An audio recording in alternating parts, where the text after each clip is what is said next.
We are back, Three the Hallway. I am here, Tariq Rashad with John. What you going by today, Curry brother? with the shot, boy.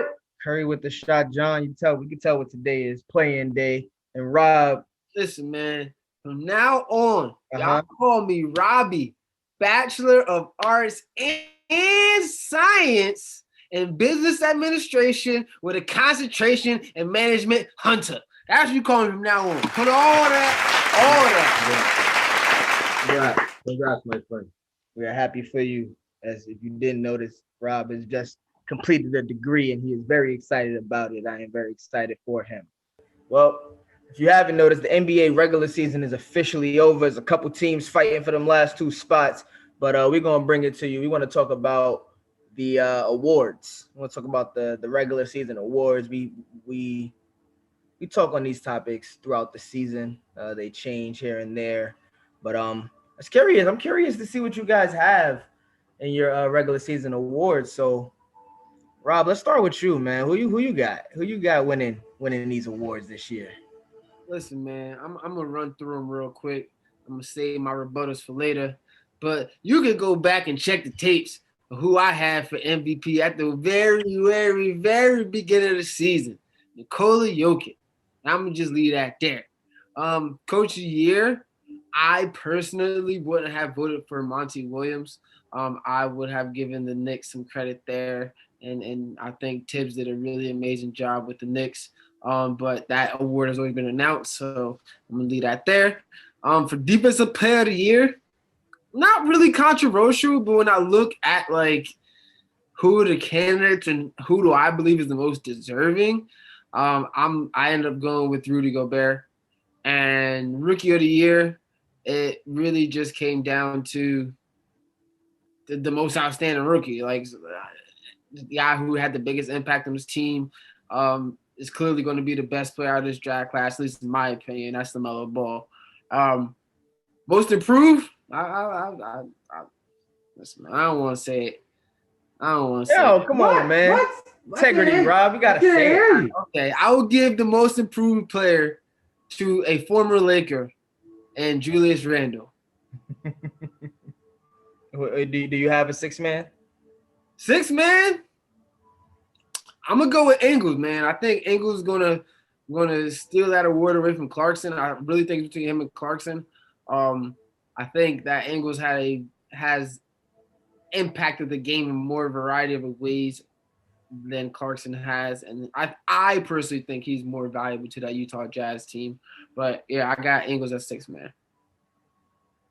All right, you want to jump in, John? Yeah, man. MVP. MVP. Steph Curry with the shot, boy. As my man Drake likes to say. Captured his second scoring title shooting a 48% clip from the field. I mean, he's torching the league right now. He's the most unguardable player in the league. Hey, love to say it, but you can't guard Steph Curry. And he's showing that he doesn't need a second person on the team to score or to win. But this man is just must see TV. You gotta pay him respect in regards to that. Impact. To me, he's the most valuable player. He's the most valuable player in every sense of the word.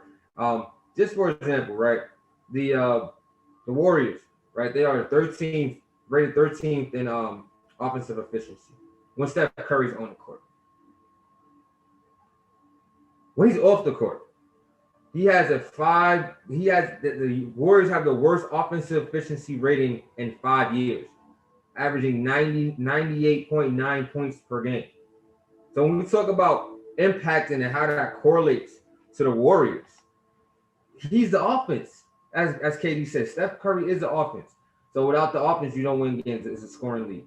He's won a scoring title the second time, and finished the season as an 8th seed. Right. So with that being said, that shows you where he came from in regards to just being the most valuable player of the year. Coach of the year, I gotta go to Tibbs. Of course, I'm a Knicks fan. I gotta say it, but there's some reason behind that. For one, the Knicks don't have a roster full of all-stars. Nobody expected this roster to be the 4th seed in the East. He actually turned that team around. with the players that he has and have forced them to buy into a system that creates winning basketball.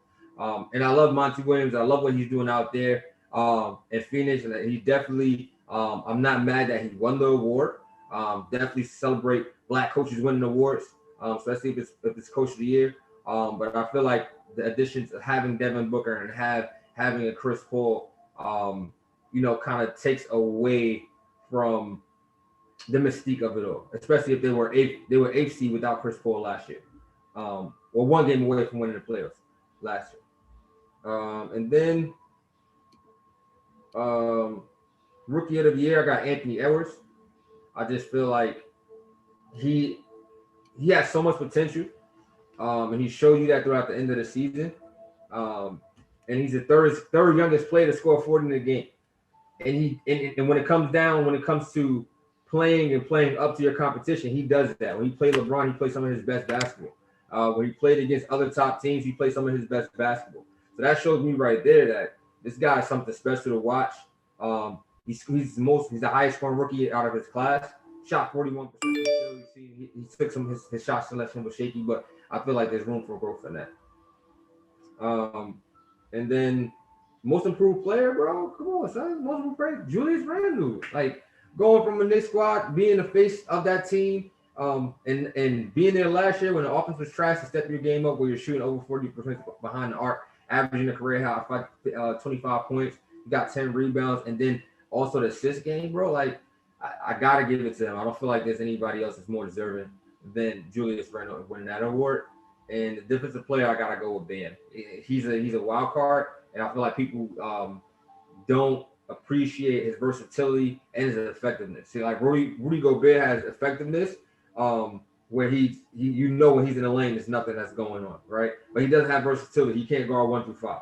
On the other end, I think that Ben Simmons has versatility, but he doesn't have effectiveness. I feel like, you're just using me as a body that can get around, but I don't play the best defense. I'm not a lockdown defender. I just make shots tougher for you. And I feel like Bam has the best of both worlds. Like he can guard 1 through 5, and he's effective in defending the paint. So those are my awards. Copy. So I got a lot of the same awards as you guys. Flip flops between who I agree with depending on the award. Starting with MVP. I think Steph Curry made a valid argument for MVP, and I like LeBron James saying that he's the MVP of our league this year. However, I challenged LeBron on that because I remember a year where he was 66 and 16, and there was a guy in Miami who was beating LeBron in every statistical category except rebounds. I'm talking assists, steals, blocks, points, but he was a 5 seed or a 6 seed, and therefore he didn't win the award. So that brings me back to this year. And although Steph Curry has done a lot, and I personally think that the award should go to the person that means the most to their team. That doesn't necessarily take into account records. If you make the playoffs, you mean the most to your team, and you did it in winning fashion. I think for Steph Curry to end the season, I believe they ended the season over 500.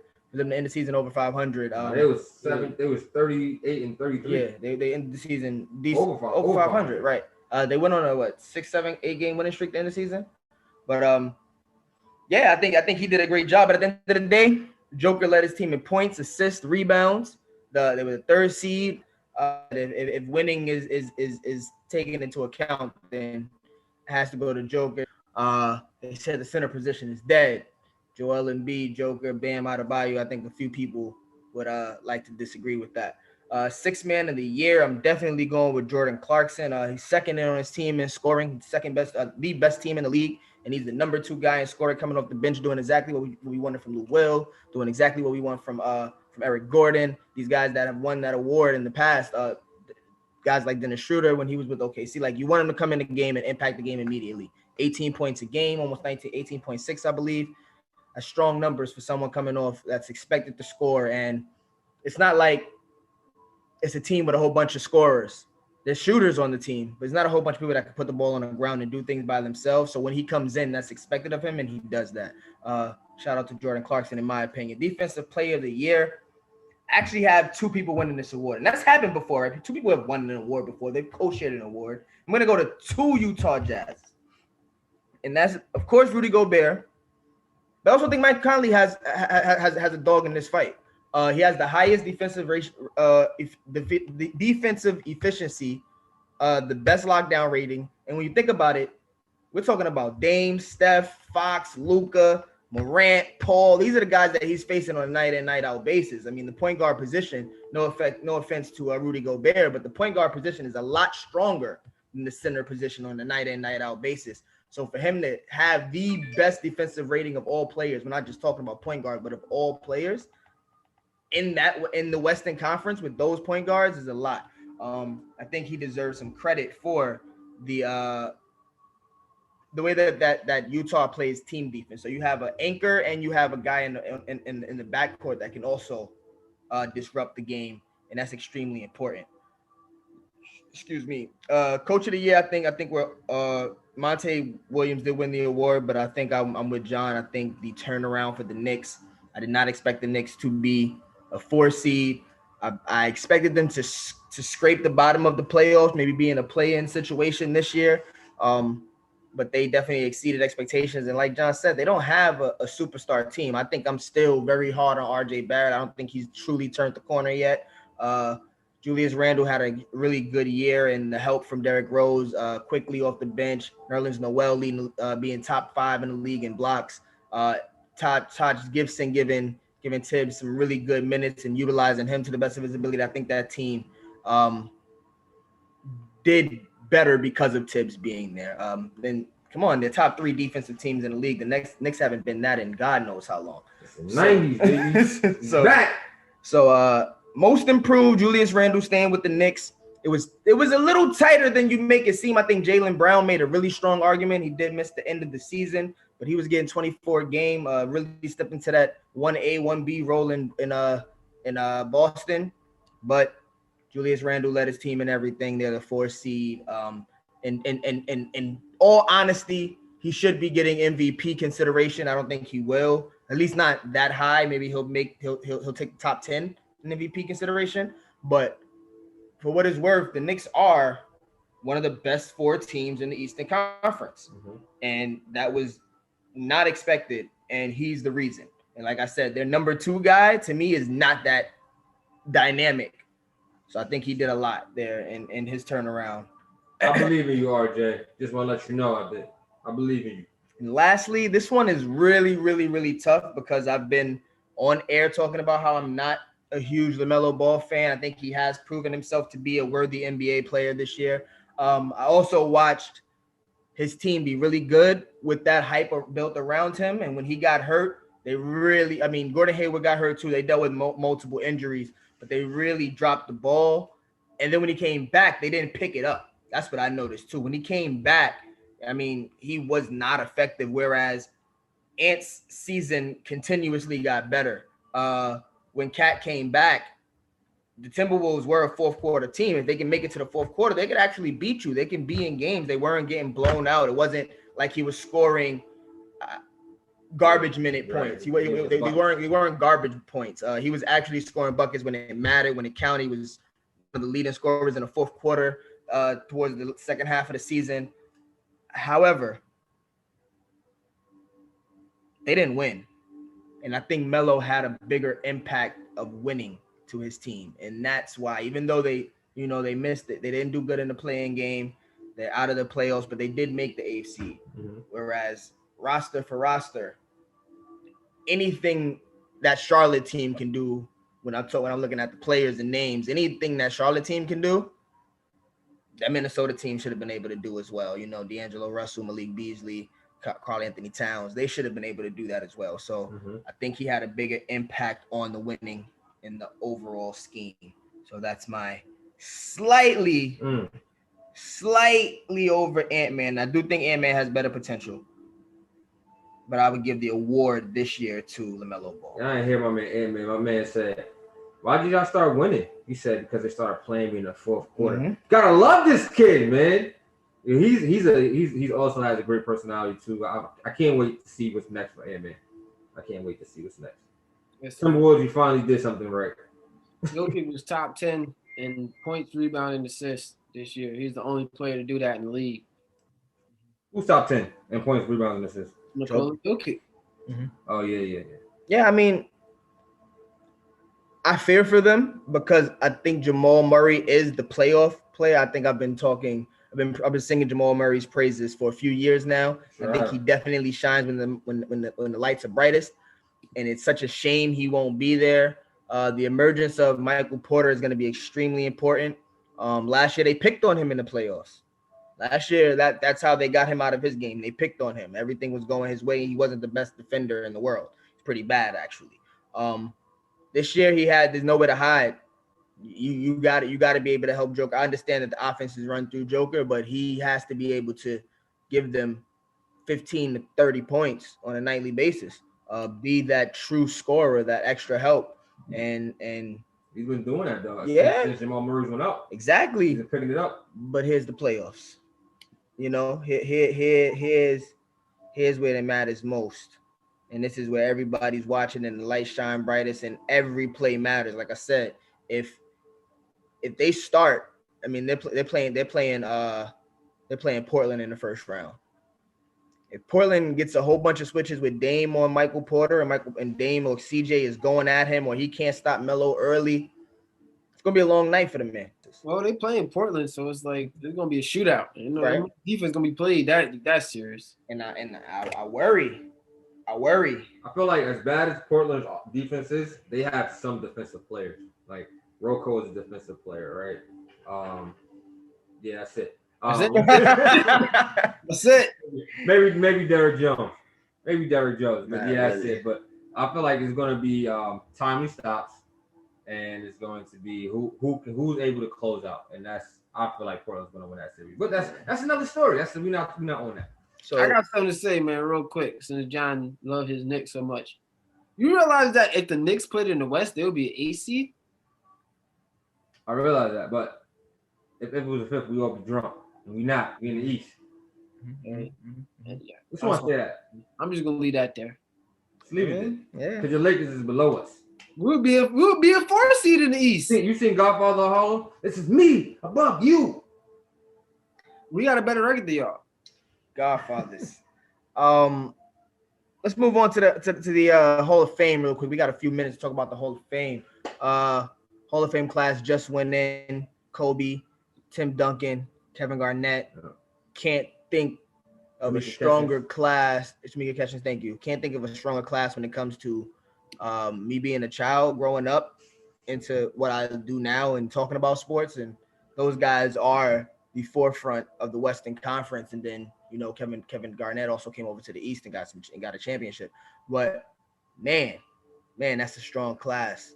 Hard to follow up. But this year we have Chris Webber, Paul Pierce, Ben Wallace, Jay Wright, some of the nominees that are expected to be enshrined in the Hall of Fame. I want to have two conversations really quickly. Who had a bigger impact on the game? Ben Wallace or Paul Pierce? I think Chris Webber is kind of in the middle when it comes to that. But when you play the game, what do you mean by that? Like Ben Wallace or Paul Pierce? Mm-hmm. The way I look at it, one of the dudes is I believe the highest leading scorer in Celtics history. Mm-hmm. The other dude never averaged more than 10 points for his career. So it's like that's why I asked you, what do you mean by bigger impact? Like if you go with somebody who's the leading scorer in like one of the most storied franchises ever, or one of the biggest underdog stories. So to me, that's why I asked you the question. That's why I asked you the question, because it's a strong contrast, but they both are significant in not only championship runs but historic outputs in their respective towns. For me, I look at when we say impact on the game, I think of the future and like the future of big men. Ben Wallace was 6'8", playing center, holding his own against Shaq. That and his mobility allowed him to switch and play 1 through 5 defensively. So when you talk about impact, like Paul Pierce is definitely a once in a generational talent, but it's not like Paul Pierce set trends for stuff. It's not like people are like, oh, I'm gonna model my game after Paul Pierce. I can name a couple people that have games similar to Paul Pierce that are extremely effective. And I would argue that Joe Johnson, in today's NBA is Kyle Anderson. Why they modeling their game after Paul Pierce? Or that methodical stuff was what it was. who in the NBA plays like Ben Wallace today? I'll say Draymond. Draymond can shoot. Draymond can dribble. Shoot. What I'm saying is Draymond isn't just an alley-oop catcher. Mm-hmm. Draymond can handle the rock. So, like, when I think, honestly, Ben Wallace in today's NBA is obsolete. Like, he has no place in today's NBA. I don't think so. If he's not as effective as he was, I feel like the fact that Ben Wallace could go out and guard those positions allow. Let me give you one who just signed a huge contract. Who signed one of the biggest contracts ever? Tristan Thompson. He'd be leaps and bounds better than Tristan Thompson, and Tristan Thompson was supposed to be a key pickup for a championship team. Tristan Thompson has been a starter for championship teams. Montrezl Harrell, another one. Nah, I'm not. They want it inside, a whole bunch of putbacks. His game is putbacks. He played for your team. He can't hit a jump shot to save his life nowadays. I'm not gonna let you do Trez. He can't hit a jump shot to save his life nowadays. Tristan, I'm not gonna let you do Trez like that. Trez actually has a little handle, a little jump shot, a little. And I'm under the impression. None. But can I say this though? Can I say this? Ben don't got no type of offensive game at all. I'll give you Tristan Thompson. All right, okay, maybe. There was guys. Tristan Thompson is obsolete. But there's guys that have changed their game into being able to shoot a little bit. I think if you put here's the impact. I think he would adjust it. Here's the impact for me. That Detroit team was so good defensively that they 4-1 your Lakers with 4 Hall of Famers on the team. And I don't care which one of them was hurt. I don't care. Also beat the Lakers. Huh? Paul Pierce also beat the Lakers. Paul Pierce had a lot more offensive help. He still beat him. And he also didn't play against 4 Hall of Famers. And a lot less built up chemistry and was finals MVP. I get it. I hear you. Like I don't get it. Holding teams under 60, under 70, 10, 12 times in 1 year, locking up some of the best. I mean, in his prime, the power forward center was the championship team. That was who you build your team around. Tim Duncan, KG. And he was there for all of it. And he so stopped a lot of it. You telling me that the swings, the 6'7", 6'8" shooting guard, small forwards didn't win championships either? Not the ones that played like Paul Pierce. Paul Pierce was clutch. I don't want to take anything away from Paul Pierce. Number one. Paul Pierce is good. I'm not trying to take nothing away from him, but he did disrespect the man in my background. I'll tell you that much. He was nicknamed the truth by Shaq. When you look at today's NBA, a lot of the wings do what Paul Pierce could do. They shoot the ball. They can go to the rack. They get to the free throw line. They're 25 point scorers. They're 5 rebounds, 5 assists. Like that was the prototype. That was the Kobe's. That was the VCs, the T-Max. And that's still they don't love you like Kobe. Listen, man, more people monitor the game after T-Mac. Thought he was gonna get a farewell tour than they do Paul Pierce, bro. I 110% agree with that. But he was right along with them going at their neck. I don't see no Ben Wallaces in today's NBA. Bro, I see when you say going at their necks. I see a lot of Ben Wallaces in colleges, though. I see a lot of Ben Wallaces. He didn't say. Okay, so I'm talking about this is basketball. This is why I asked the question: define the game, because like basketball is huge. Yeah, it's very global. It's on all types of levels. But when you ask me who had a bigger impact, I'm going with the guy who was Finals MVP. Mm-hmm. I'm going with the guy who is the all-time leading scorer for one of the. I think they have the most championships of all time. No, so that to me, that's bigger impact than what Ben Wallace did. Guess we agree to disagree. All right.